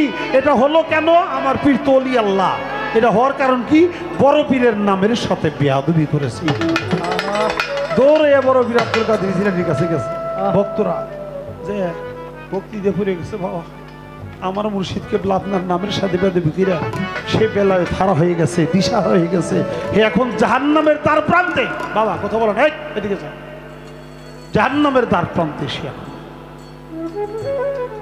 আপনি দয়া করে একটু আমার পীরকে ক্ষমা করে দেন। বড় পীর আব্দুল কাদের জিলানী কুলি করতে, মানে মুখে পানি অজু করতেছিল, এই কুলি পানিটা যখন নাকি এরকম কুলি করে ফালাই দিছে, ওই জায়গার থেকে এই কুলি পানিটা ওই যে মাংস লইতেছে, মানে হাতে লইছে, খাইবো খিঞ্জিরের মাংস খাইবো, মুখে দিব, মুখে দিতে পারে নাই। বড় পীরের কুলি পানিটা এসে পীর সানাউনের মুখে পড়ছে, সাথে সাথে সে বেলায়েত প্রাপ্ত হয়েছে। বেলায়েত প্রাপ্ত হইয়া কয় আমার হাতে এটা কি? কয় খিঞ্জিরের মাংস। কয় নাউজুবিল্লাহ মিন যালিক। সাথে সাথে ফেলে দিছে, আর খায় নাই। জাহান্নামের তার প্রান্তে যাইয়াও সে উদ্ধার হইয়া গেছে। সে হইল বড় পীর আব্দুল কাদের জিলানীর কুলি পানিতে, মুখের পানিতে বেলায়েত ফিরা পায়। আরে তৌহিদ সাগর কঠিন পারি অথই জলে মানিক পানি হইলে বাবা, অথই জলে মানিক পানি হইলে পারি রে তৌহিদ সাগর কঠিন পারি রে তৌহিদ সাগর কঠিন পারি।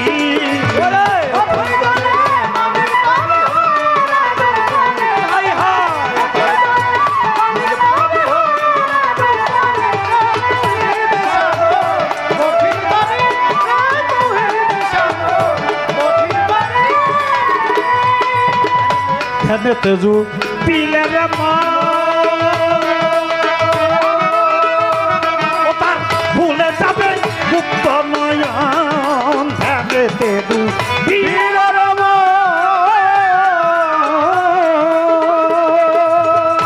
তার ভুলে যাবে গুপ্ত নয়ন, তখন নিদ্রা ছাড়াই দেখবি স্বপন কলব হবে জানি। নিদ্রা ছাড়াই দেখবি স্বপন কলব হবে জানি। নিদ্রা ছাড়াই দেখবি স্বপন কলব হবে জানি। রে তৌহিদ সাগর কঠিন পারি রে তৌহিদ সাগর কঠিন পারি অথই জলে মানিক পাবি হইলে দুবারি হায় হায় অথই জলে মানিক পাবি হইলে দুবারি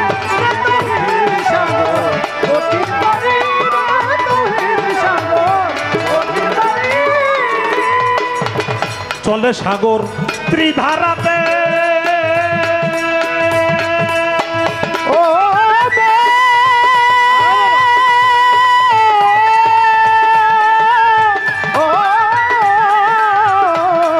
মনরে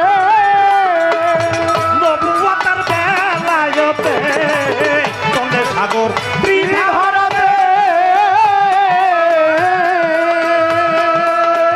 ও বাবা নবুয়াতার বেলায়তে বাজান প্রেমের ধারা গোপনেতে চাইতে বন্ধুর বাড়ি ভাই হায় প্রেমের ধারা গোপনেতে চাইতে বন্ধুর বাড়ি হায় রে প্রেমের ধারা গোপনেতে চাইতে বন্ধুর বাড়ি তৌহিদ সাগর তৌহিদ পাবি তৌহিদ সাগর তৌহিদ পাবি অথই জলে মানিক পাবি হইলে দুবারি হায় হায় অথই জলে মানিক পাবি হইলে দুবারি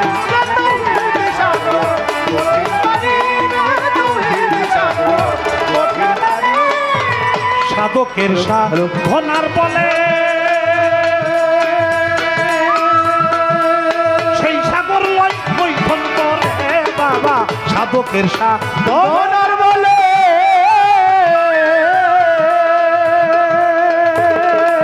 সেই সাগর লয় বৈঠন করে বাবা না সাধিলে ডুবে মরে হইয়া নারী হায় হায় না সাধিলে ডুবে মরে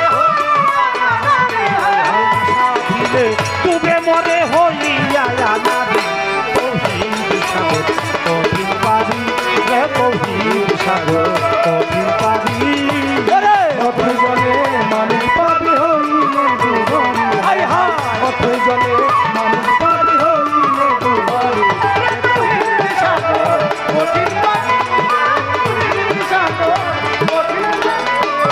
যে চিনেছে জুয়ার ভাটা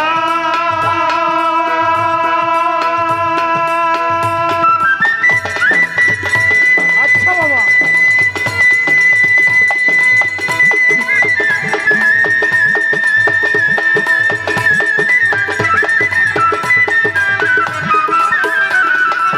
তরিকতে সাঁতার কাটা যে চিনেছে জুয়ার ভাটা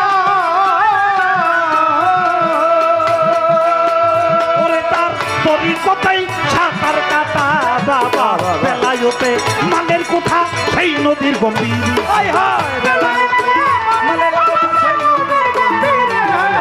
বেলায়তে মালের কোঠা সেই নদীর গম্ভীর তৌহিদ সাগর তৌহিদ পাবি রে তৌহিদ সাগর তৌহিদ পাবি অথই জলে মানিক পাবি হইলে দুবারি হায় হায় অথই জলে মানিক পাবি হইলে দুবারি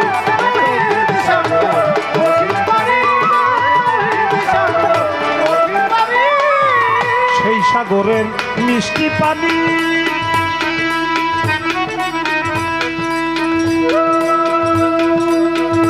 পানি পানি পানি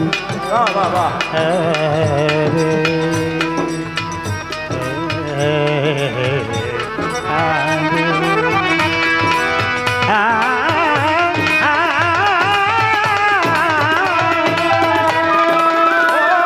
সেই সাগরে মিষ্টি পানি খাইয়া খাই যতখানি বাবা হালিম বলে যেমনি জ্ঞানী তেমনি তার ফকিরি হালিম বলে যেমনি জ্ঞানী তেমনি তার ফকিরি হালিম বলে হালিম বলে যেমনি জ্ঞানী তেমনি তার ফকিরি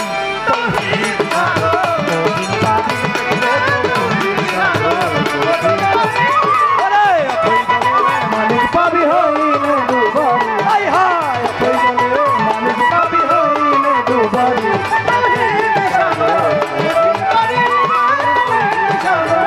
কঠিন পাবি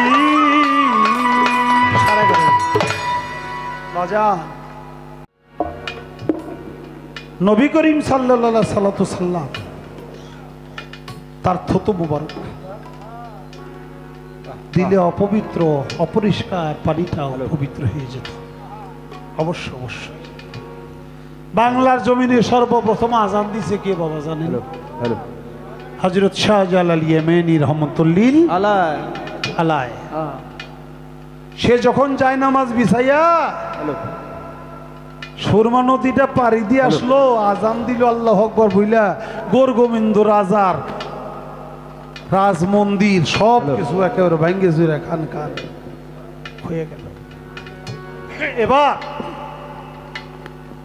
ভক্তরা যারা আসছে, শাহজালাল বহুতেক আসে নাই, যে আউলিয়াদের নিয়ে আসছে, তারা বলে বাবা এই যে সুরমা নদীর পানিটা এমন লবণাক্ত, এটা কোনো মতে খাইয়া জীবন ধারণ করা যায় না। সাগরের পানি লবণাক্ত না, ওটা কি খাওয়া যায়? খাওয়া যায় না। আমার শাহজালাল ইয়েমেনি রহমতুল্লাহ আলাইহি কয় ঠিক আছে, আমার কাছে এক গ্লাস পানি আনো। পানি আছে, পানি নিয়ে মুখে কুলকুচি করে কুলকুলি করে তারপর এটা সুরমা নদীতে ওই কুলি পানিটা ফেলে দিয়েছিল। কুলি পানিটা ফেলে দেওয়ার সাথে সাথে ওই লবণাক্ত পানিগুলো মিষ্টি পানিতে রূপান্তর হয়ে গেছে। আজও পর্যন্ত ওটা মিষ্টি পানিতে সুবহানাল্লাহ। আরে বাজান প্রশ্ন করব, আলহামদুলিল্লাহ মানুষ কম হইলেও ভালো যদি বুঝিয়া মানুষ থাকে। আমার নবীদের হইল মাজেজা আর অলিদের হইল কারামতি, আল্লাহ তাআলার হইল কুদরত। নাম ভিন্ন ভিন্ন, কাম একটা, কাম একটাই, নামটা ভিন্ন ভিন্ন। আমার নবী আবু জেহেল রে দিনে আনার জন্য কত চেষ্টাই না করছে আপনারা জানেন।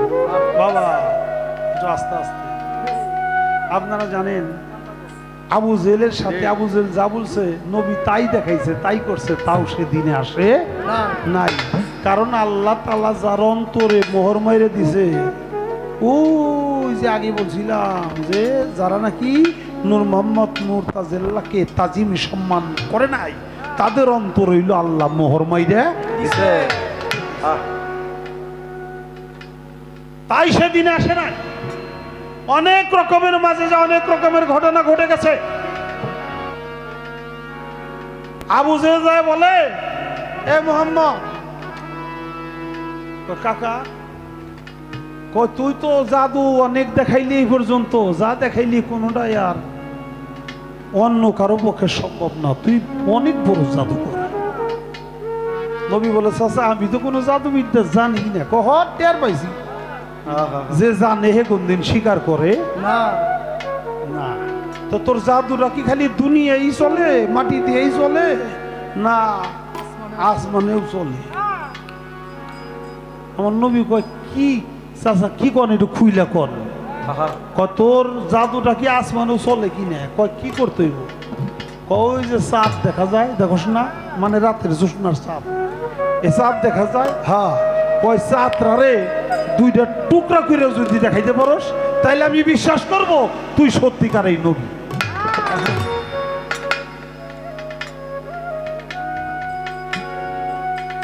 সাথে সাথে আমার নবী কয় চাচা চাঁদ তো আমার কথা শুনবে না, কিন্তু তুমি তো আমার কথা শুনবে না। পারলে করে দেখা। আমার নবী দুনিয়ায় যাদের দিকে আঙ্গুলটা ইশারা করে বলে, শুধু এমনি একটা আসর মারছে, আসর মারার সাথে সাথে চাঁদরা দুটি খণ্ড হয়ে চাঁদের ভিতরে একটা কম্পনের সৃষ্টি হয়েছে, চাঁদ থরথর থরথর করে কাঁপছে। আমার নবী জিজ্ঞাসা করে, চাঁদ রে আমি তোর খণ্ড হইতে বলছি, তুই খণ্ড হইছে আসতো, তুই থরথরে কাঁপস কেন? চাঁদের জবানু খুলে গেল। চাঁদ বলে, ইয়া রাসূলুল্লাহ আপনি বলার সাথে সাথে আমি আপনার হুকুমটা পালন করতে পারলাম কিনা, এ পারবো কিনা এই ভয়ে আমার অন্তরটা থরথর করে কাঁপতেছে। আহারে তাহলে আমার নবী দুনিয়ায় আঙুল দিয়ে ইশারা করছে, চাপ দুইটা খন্ড হয়ে গেছে। এবার আসেন, আমার সেই নবী যখন মক্কা বিজয় করলো তখন কাবা ঘরের ভিতরে 360টা মূর্তি আছিল। মূর্তিগুলি বাইরে বাইরে সবাই ভাঙলি। হব্বুল্লাহ মান্না তোজ্জা মূর্তিদের সর্দার, বড় মূর্তি লম্বা, এটা আর ভাঙতে পারে না। মানে ওই লাঠি দিয়ে লাগুর পায় না। এই যে লাঠি দেন না,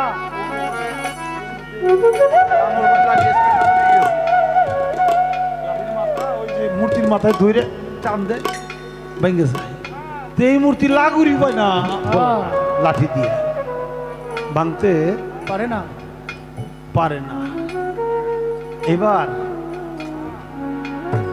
মাওলা আলী হযরত আলী বলে, ইয়া রাসূলুল্লাহ, আমি নিচা হই, আমার কাঁধে আপনি পাও দিয়ে আমার কাঁধে যদি আপনি উঠে দাঁড়ান তাহলে আরো লম্বা হইলেন, তখন আপনি লাগুর পাবেন।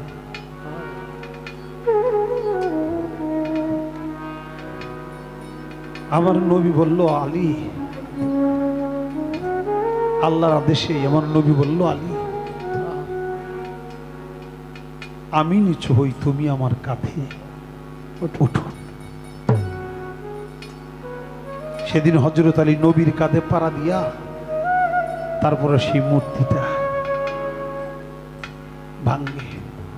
তো একজন যদি কাঁধে লইয়া দাঁড়ায়, হ্যাঁ, তার এমনি দেখতে পারে না, নাকি পারে? পারে না। সোজা থাকতে হয়। মাওলা আলীর পা নবীর কদম, নবীর কাঁধে, হযরত আলী হাত উঠেছে। এইবার নবী জিজ্ঞাসা করে, আলী, তুমি কি মূর্তি লাগুর পাইছো? তোমার হাত এখন কোন জায়গায়? তোমার হাত এখন কোথায় আছে? মাওলা আলী জবাব করল, ইয়া রাসূলুল্লাহ, আপনি আর আল্লাহ যেখানে মেরাজ করেছিলেন আমার হাতটা বর্তমানে ওই জায়গার মধ্যে আছে। জোরে জোরে বলুন সুবহানাল্লাহ। আমি খালি জানতে চাই, যে নবী দুনিয়া থেকে আঙ্গুল দিয়ে ইশারা করলে দুইটা খণ্ড হয়ে যায়, সেই নবী মূর্তি লাগুর পায় না। আবার হযরত আলীর কাঁধে নবী ওঠে না, হযরত আলীর এই নবীর কাঁধে উঠায়। এর কারণটা কি? একটা বিচ্ছেদ গানের জন্য বলেছে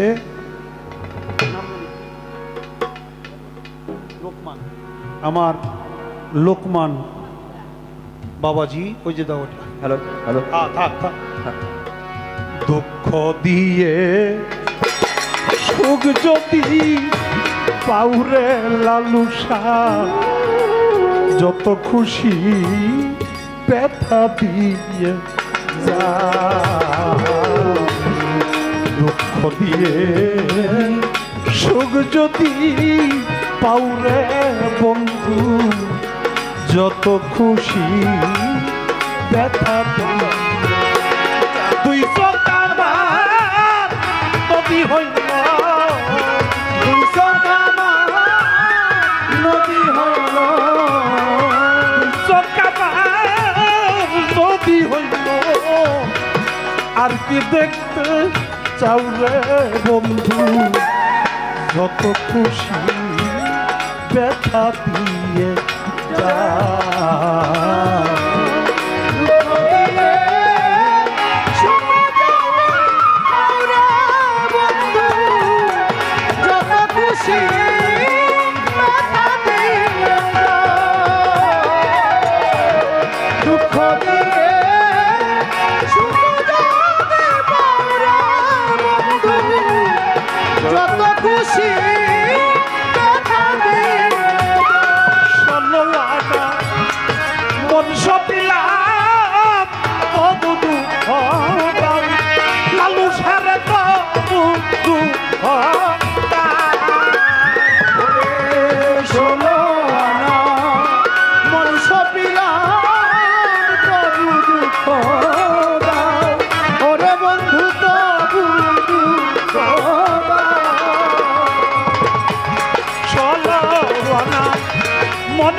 পাপিলাম তবু দুঃখদাম তোর দিলে তবু দুঃখদাম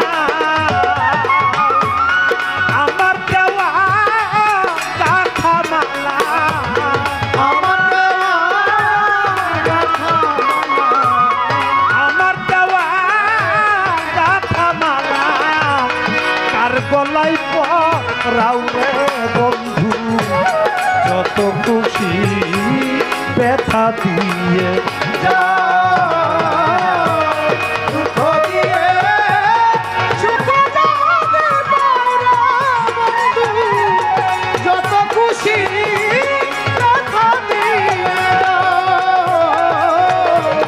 দুঃখ দিয়ে সুখ যাবে পাওরা বন্ধু যত খুশি ব্যথা দিয়ে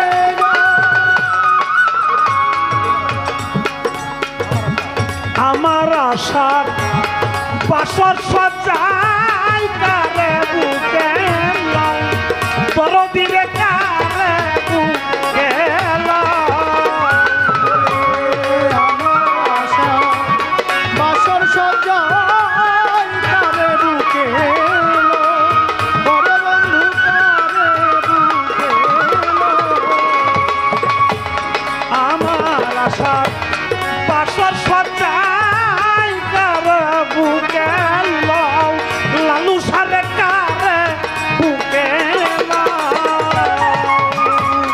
আমি আর দুঃখের দরদি আমি আর দুঃখের দরদি আমি আর দুঃখের দরদি তুমি কাউরে বন্ধু যত খুশি দেখা দিয়ে যা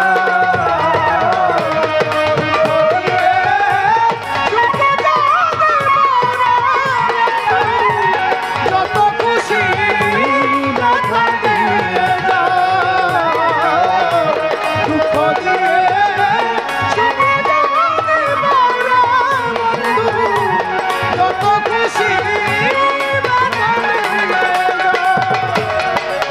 যা দুঃখে দুঃখে জীবন গেল ভাষায় দুঃখের নাও সুবহান ভাইরে ভাষায় দুঃখের না দুঃখে দুঃখে জীবন গেল ভাষা দুঃখের নাম ওরে বন্ধু ভাষা দুঃখের নাম দুঃখে দুঃখে জীবন গেল ভাষায় দুঃখের নাও লোকমান বাজান ভাষায় দুঃখের না আমার বুকে আঘাত দিয়া আমার বুকে আমার বুকে আঘাত দিয়া সুখের বইটা পাউরে লালুসা যত খুশি ব্যথা দিয়ে যা দুঃখ দিয়ে সুখ যাবে পাওরা বন্ধু যত খুশি ব্যথা দিয়ে যা দুঃখ দিয়ে সুখ যাবে পাওরা বন্ধু যত খুশি ব্যথা দিয়ে যা দুশো কামার নবী হইল দুটো কামার নদী হলো দুশো কামার নবী হইল আর কি দেশে যাওরে বন্ধু যত খুশি দেখা দিয়ে সুখ যদি পাউরে লালুসা যত খুশি দেখা দিয়ে সুখ যদি পাউরে ইব্রাহিম শাহ যত খুশি দেখা দিয়ে যাও যত খুশি দেখা দিয়ে যাও যত খুশি ব্যথা দিয়ে যাও।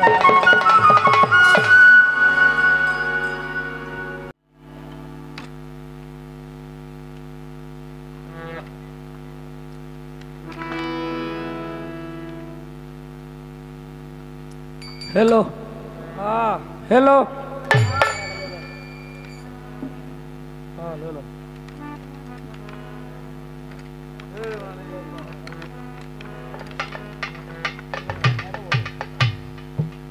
মানুষে মালা দিতে আমার লাগুরবে না গোলা আর হ্যাঁ কয় আমি খাড়া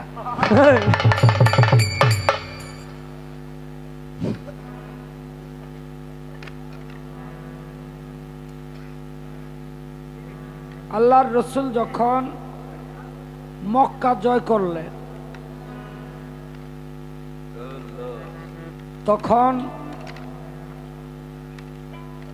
360টা মূর্তি অপসারণ করলেন।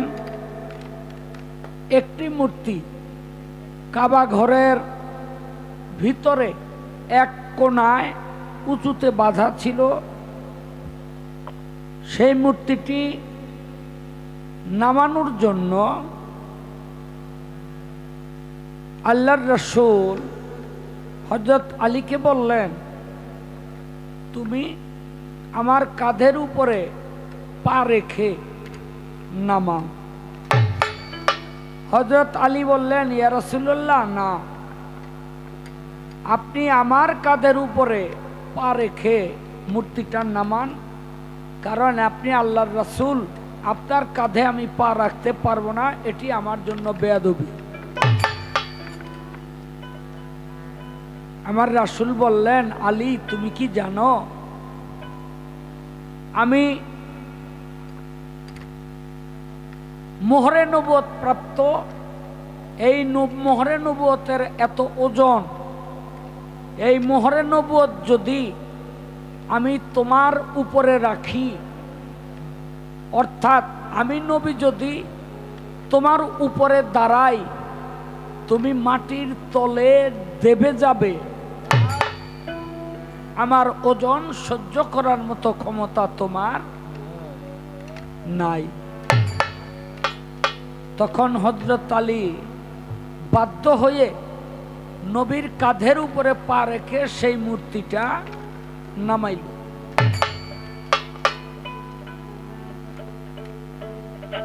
এখন নবী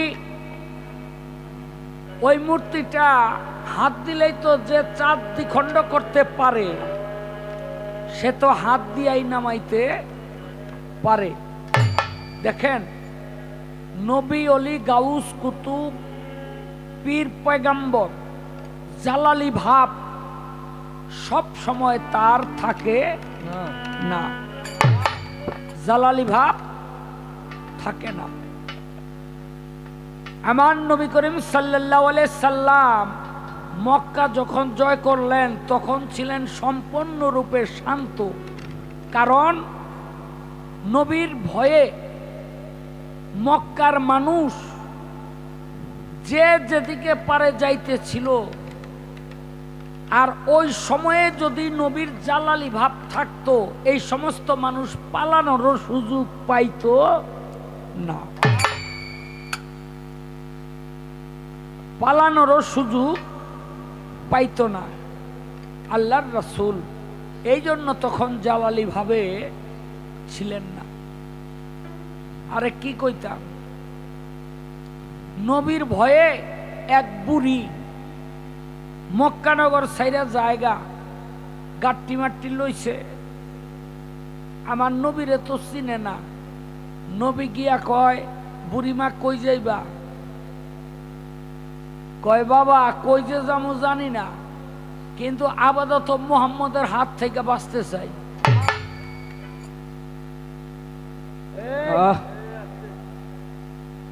আপাতত মুহাম্মদের হাত থেকে বাঁচতে চাই। নবী মনে মনে কয়, সে তো আমার চিনে না। কয়, যাইবা কই? কয়, কই যামু জানি না, ওই পাহাড়ের ওই পার যাইতারলেই আমি বাঁচি। নবী কয়, তো এক কাম করো, বোঝাটা আমার মাথায় দাও, আমি তোমার পাহাড়ের ওই পারে দিয়ে আসি।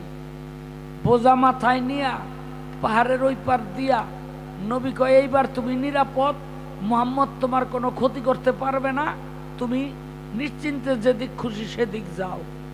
আমি মক্কানগরে চললাম। বুড়ি বেটি ডাক দিয়া কয়, বাবা তুমি এত ভালো মানুষ, তুমি মক্কায় যাইও না, তুমি আমার লগে লও, আমি তোমার ভিক্ষা করে খাওয়ামো, তুমি যদি মক্কায় যাও মুহাম্মদের হাতে পড়ো তোমার মতো ভালো মানুষ মারিয়া লইব। আমার নবী কয় মা গো তুমি কি তারে কোনোদিন দেখছো? কয় না। কয় শুধু শুনছি। কয় মা তুমি তো জানো না যেই মুহাম্মদের ভয়ে তুমি মক্কা ছেড়ে যাও আমি সেই মুহাম্মদ। ইয়া রাসূলুল্লাহ। একটা চিৎকার দিয়া নবীর পায়ে পড়ে গেল, ইয়া রাসূলুল্লাহ, এই যদি হয় মুহাম্মদের চরিত্র, সে কখনো মানুষ হত্যা করতে পারে না। আমারে মাফ করেন, আমাকে ইসলাম শিক্ষা দেন, আমাকে মুসলমান বানান। নবীর হাতে হাত দিয়া সে ইসলাম ধর্ম গ্রহণ করল। কারণ এখন নবী তো যদি আঙ্গুল দেয় ইশারা দিত ওই বুড়ি বোঝা সব যাইতো গা কি, কিন্তু নবী তখন জালালি ভাবে ছিল না। জালালি ভাবে থাকলে ওই কাবা ঘর ছাড়া যা ছিল সব ধুলায় মিশে যাইতো। এই কারণে নবী হাত দিয়া ওই মূর্তি সেই মাজেজাটা দেখায় না। তো যাক, বলা কোয়া শেষ, কিন্তু একটা খট কাজে আমার মনের মধ্যে লাগছে। কি কইতাম আমি যে শাহ আলম সরকার,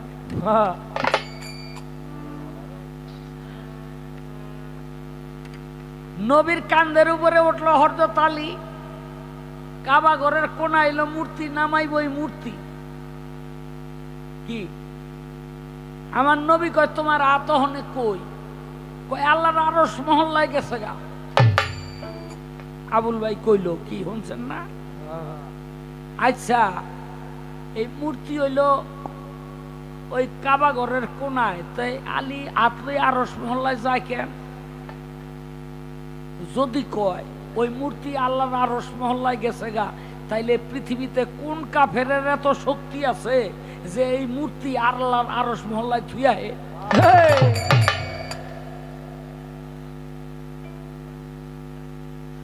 গান গাইয়া গেল আর কি, নাই দেশে বেদনা বৃক্ষ।